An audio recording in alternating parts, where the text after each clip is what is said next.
وسوسہ تو ایک طرف رہ گیا، اگر وہاں شیطان بھی آئے تو ٹک نہیں سکتا، تو بھاگ جاتا ہے، وہ تو بھاگ جاتا ہے، شیطان بھاگ جاتا ہے۔ حضرت سیدنا غوث اعظم رضی اللہ تعالیٰ عنہ کے پاس آیا تھا، شیطان حضور غوث پاک کے پاس آیا تھا، آتا ہے پر اللہ والوں کے پاس ٹکتا نہیں، آ جاتا ہے، ٹکتا نہیں۔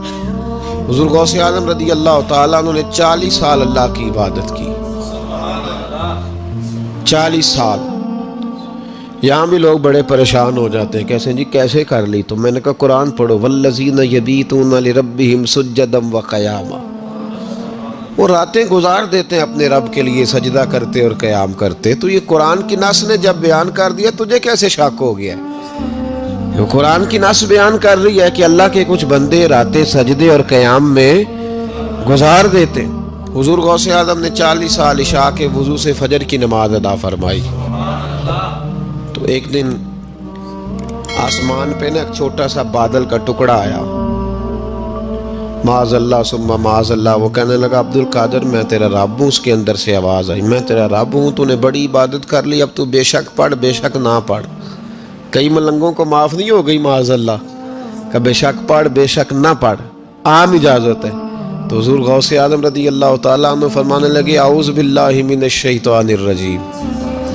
جب آپ نے یہ پڑھا تو وہ سامنے آ کے کھڑا ہو گیا، کہنے لگا عبد القادر آپ کو کیسے پتہ چلا کہ میں شیطان ہوں؟ تو آپ فرمانے لگے پاگل، مجھے کیسے پتہ نہ چلتا؟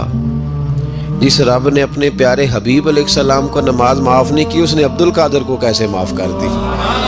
جب حضور کے لیے یہ حکم نہیں آیا کہ محبوب چاہے پڑھو چاہے نہ پڑھو، وہاں تو حکم آیا کہ محبوب تہجد بھی پڑھو، وَمِنَ اللَّيْلِ فَتَہَجَّدْ بِهِ نَافِلَةً لَكَ، نفع دے گی آپ کو، تہجد بھی پڑھے۔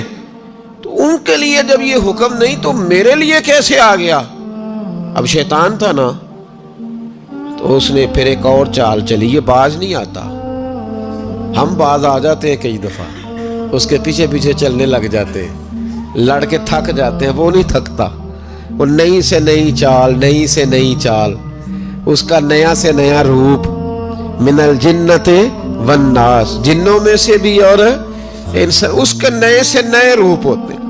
اس نے ایک نیا روپ دھار لیا، کہنے لگا عبد القادر 300 ولی میں نے اسی طرح گمراہ کیے، آپ چونکہ عالم تھے تو آپ کے علم نے آپ کو بچا لیا۔ تو غوث اعظم فرمانے لگے نئے روپ سے آئے ہو؟